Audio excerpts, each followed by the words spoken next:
करते हैं राधा रानी के नाम से शुरू। राधे राधे। ताज बेगम की जीवनी। परिचय। ताज बीबी श्री कृष्ण की परम भक्त थीं। इनका जन्म 17वीं शताब्दी में हुआ था। ताज बीबी के पिता का नाम पदन खान था। ताज बीबी का विवाह बादशाह अकबर के साथ हुआ था। आध्यात्मिक जीवन। अकबर के मंत्री बीरबल की बेटी शोभावती और जैमल की बेटी लीलावती की गुसाई श्री विठलनाथ जी के चरणों में अनन्य निष्ठा थी और वे दोनों श्री कृष्ण की भक्त थीं। दोनों गोवर्धन में श्रीनाथ जी के दर्शनों के लिए आया करती थीं। लीलावती और शोभावती ताज बीबी के पास आती थी, जिससे ताज बीबी को सत्संग और श्री कृष्ण चरित्र श्रवण का अवसर मिलता था, जिससे ताज बीबी के हृदय में श्री कृष्ण के प्रति श्रद्धा प्रकट हो गई। बीरबल की बेटी शोभावती जब ताज बीबी से मिलने आती तो अक्सर वृंदावन और गोसाई श्री विठलनाथ जी की चर्चा किया करती थी। शोभावती ने ताज बीबी को ब्रज धाम और गोसाई श्री विठलनाथ जी की इतनी महिमा बताई कि ताज बीबी को ब्रज धाम और गोसाई श्री विठलनाथ जी के दर्शनों की लालसा होने लगी। प्रथम वृंदावन आगमन। बादशाह अकबर के हृदय में गोसाई श्री विठलनाथ जी के प्रति अगाध श्रद्धा थी और वे गोसाई जी के दर्शनों के लिए समय समय पर गोवर्धन आया करते थे। एक बार ताज बीबी अकबर से अनुमति लेकर गोसाई जी के दर्शन करने गोवर्धन आईं। गोसाई जी के दर्शन कर ताज बीबी कुछ समय के लिए गोवर्धन में ही रुक गईं और गोसाई जी के सत्संग में भाग लेने लगी। ताज बीबी ने ब्रज में अनेक लीला स्थलियों एवं मंदिरों के दर्शन किए। ब्रज धाम के लता कुंजों का दर्शन कर ताज बीबी का मन ब्रज से बाहर जाने को नहीं हुआ, लेकिन फिर भी अकबर के आदेशानुसार कुछ दिन बाद दिल्ली लौट आई। ताज बीबी ब्रज से लौट तो आई, लेकिन उनका मन ब्रज में ही रमण कर रहा था। वह मुख से श्री कृष्ण नाम का जप करने लगी। अखंड वृंदावन वास के लिए प्रयत्न करना। ताज बीबी ब्रज से श्री कृष्ण का एक चित्र अपने साथ लाई थी, जिसको पुष्प एवं फल अर्पण कर उसकी सेवा करने लगी। अब ताज बीबी श्री कृष्ण के रूप में आसक्त होने लगी और विचार करने लगी कि कैसे ब्रज धाम का अखंड वास प्राप्त हो। यदि बादशाह अकबर से इसकी अनुमति मांगूं तो वे जाने नहीं देंगे। ऐसा विचार कर एक समय ताज बीबी गोसाई जी के दर्शन करने गोवर्धन आई। गोसाई जी के दर्शन कर ताज बीबी ने गोसाई जी से कहा, महाराज, ऐसी कृपा कीजिए कि मेरे पति मेरी अभिलाषा को पूर्ण करें। गोसाई जी ने कहा, अपने पति के प्रत्येक आदेश का पालन करो, तुम्हारी अभिलाषा पूर्ण होगी। इसके बाद ताज बीबी दिल्ली लौट आई और अकबर के प्रत्येक आदेश कर पालन करने लगी। एक दिन अकबर ने विचार किया कि ताज बीबी मेरी हर आज्ञा का पालन करती है, मुझे भी उसकी इच्छा पूर्ण करनी चाहिए। ऐसा विचार कर अकबर ने ताज बीबी से पूछा, तुम्हारी क्या इच्छा है? ताज बीबी ने विचार किया कि यदि मैं ब्रजवास मांगूं तो अकबर मना कर देंगे, इसलिए ताज बीबी ने कहा, महाराज, मुझे आगरा के महल में निवास करना है, मुझे आगरा भेज दीजिए। अकबर इस बात के लिए मान गया और ताज बीबी को यमुना के रास्ते नाव से आगरा भेज दिया। आगरा ब्रज की सीमा पर स्थित है, इसलिए ताज बीबी अब अक्सर गोवर्धन, गोकुल, वृंदावन, बरसाना आदि स्थानों के दर्शन के लिए आने लगी। ताज बीबी का वृंदावन के लिए प्रेम। ताज बीबी गोसाई जी का सत्संग भी सुनने के लिए आया करती थी। वह सत्संग में जिस लीला का श्रवण करती उसी के चिंतन में डूबी रहती। अब ताज बीबी का हृदय श्री कृष्ण विरह में जलने लगा और वह श्री कृष्ण के दर्शन के लिए रोती रहती। ताज बीबी की वेशभूषा भी बदल गई थी। एक दिन बादशाह अकबर आगरा आया। आगरा में अकबर की दूसरी पत्नियों ने अकबर से ताज बीबी की शिकायत की कि ताज बीबी बिल्कुल बदल चुकी है, उसकी वेशभूषा भी बदल गई है। कलमा कुरान छोड़कर श्री कृष्ण का चित्र हृदय से लगाए रोती रहती है। सदैव कृष्ण कृष्ण जपती रहती है। उसका खान पान भी बदल गया है। आप ताज बीबी का ध्यान दीजिए, वरना कल को बदनामी होगी। बादशाह अकबर ने जब रानियों से ताज बीबी का विवरण सुना तो वे इतने प्रभावित हुए कि हृदय से बहुत प्रसन्न हुए। अकबर ने ताज बीबी को कुछ नहीं कहा और किसी चीज के लिए रोका नहीं। ताज बीबी की दासी ने ताज बीबी को बताया कि आपके विरोध में समस्त रानियां अकबर से आपकी शिकायत कर रही हैं।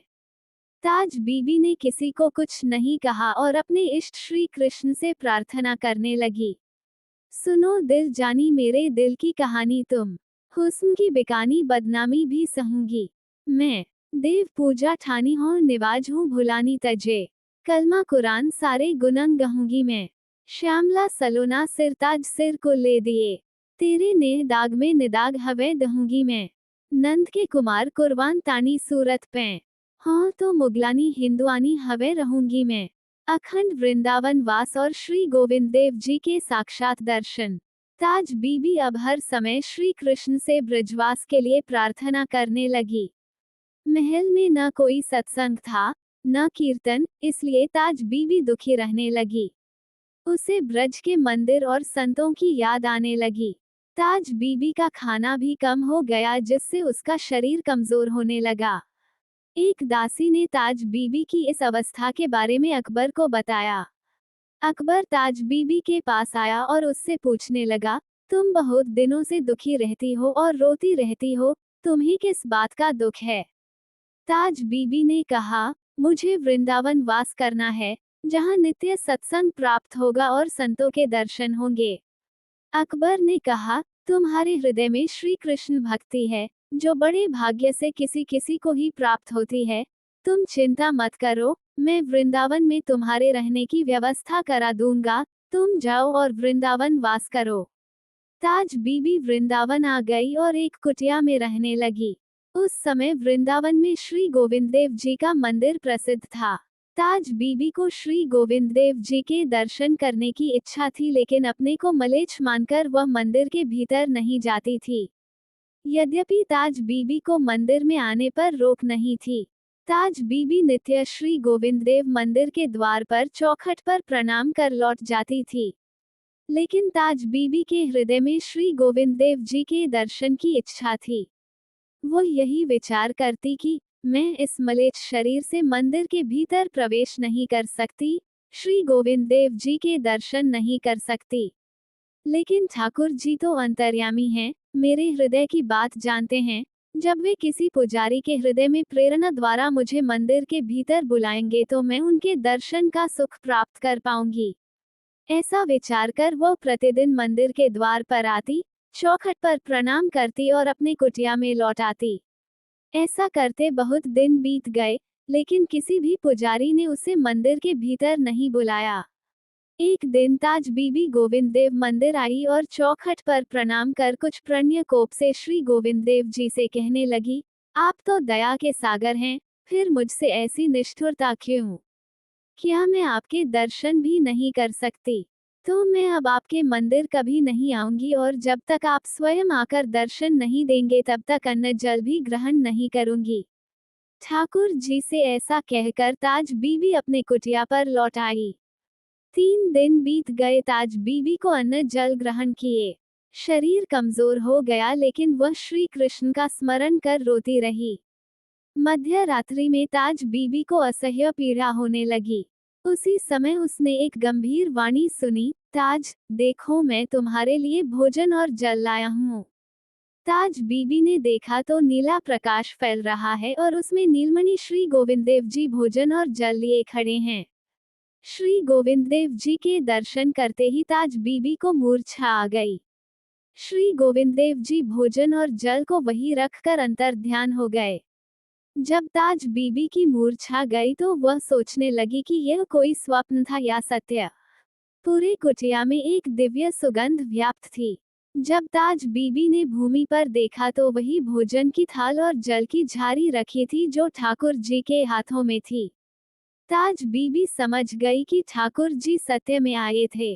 ताज बीबी ने सोचा कि मेरे प्रण के कारण ही ठाकुर जी को रात्रि में यहाँ आने का कष्ट करना पड़ा। ताज बीबी को बहुत पश्चाताप हुआ। अपने को धैर्य देते हुए ताज बीबी ने ठाकुर जी का प्रसाद ग्रहण किया। प्रसाद का ऐसा स्वाद ताज बीबी ने जीवन में कभी अनुभव नहीं किया था। उसका शरीर रोमांचित होने लगा और हृदय एक नवीन उत्साह से भर गया। ताज बीबी को लीलाओं की स्फूर्ति होने लगी। उन लीलाओं को ताज बीबी पद्य में लिपिबद्ध कर लेती। श्री कृष्ण दर्शन का पद इस प्रकार है। छह जो छबीला, सब रंग में रंगीला, बड़ा चित्कार लीला, कहूँ देवतों से न्यारा है।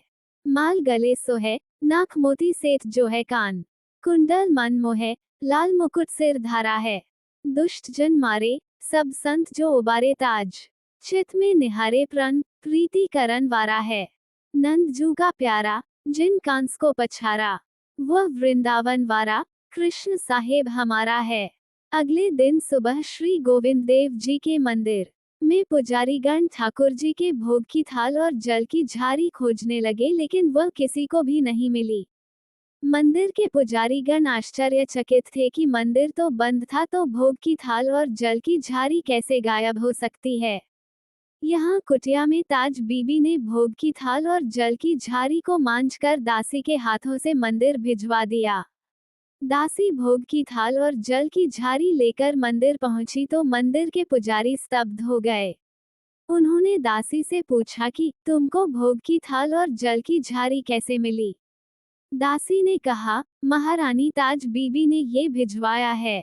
पुजारीगण ताज बीबी के पास आए और ताज बीबी से पूछने लगे, भोग की थाल और जल की झारी आपके पास कैसे आई। ताज बीबी ने सब वृतांत सुना दिया। पुजारीगण ताज बीबी के भाग्य की सराहना करने लगे। ये बात धीरे धीरे पूरे ब्रज मंडल में फैल गई। दूर दूर से लोग ताज बीबी के दर्शनों के लिए आने लगे, जिससे ताज बीबी को भजन में विक्षेप होने लगा। कुछ दिन बाद ताज बीबी यमुना पार कर गोकुल महावन चली गईं और अपने जीवन का शेष समय वही व्यतीत किया। रचना। ताज बीबी ने अनेक पदों की रचना की है, जिसमें विनय, रूप, माधुरी, ऐश्वर्य, प्रेम आदि के पद सम्मिलित हैं। उदाहरण के लिए, अल्लाह, बिस्मिल्लाह, रहमान और रहीम छोड़, पीर और शहीदों की चर्चा न चलाऊंगी, सूथना उतार पहेन घाघरा घुमावदार, फरिया को फार शीश चुनरी चढ़ाऊंगी, कहत शहजादी ठाकुर कविसों पैज कर, वृंदावन छोड़ अब कितू न जाऊंगी, बांदी बनूंगी राधा महारानी जो की, तुर्किनी बहाया नाम गोपिका कहाऊंगी, लीला संवरण। ताज बीबी ने गोकुल महावन में ही देह त्याग कर गोपी स्वरूप से श्री राधा कृष्ण की लीलाओं में सम्मिलित हो गई।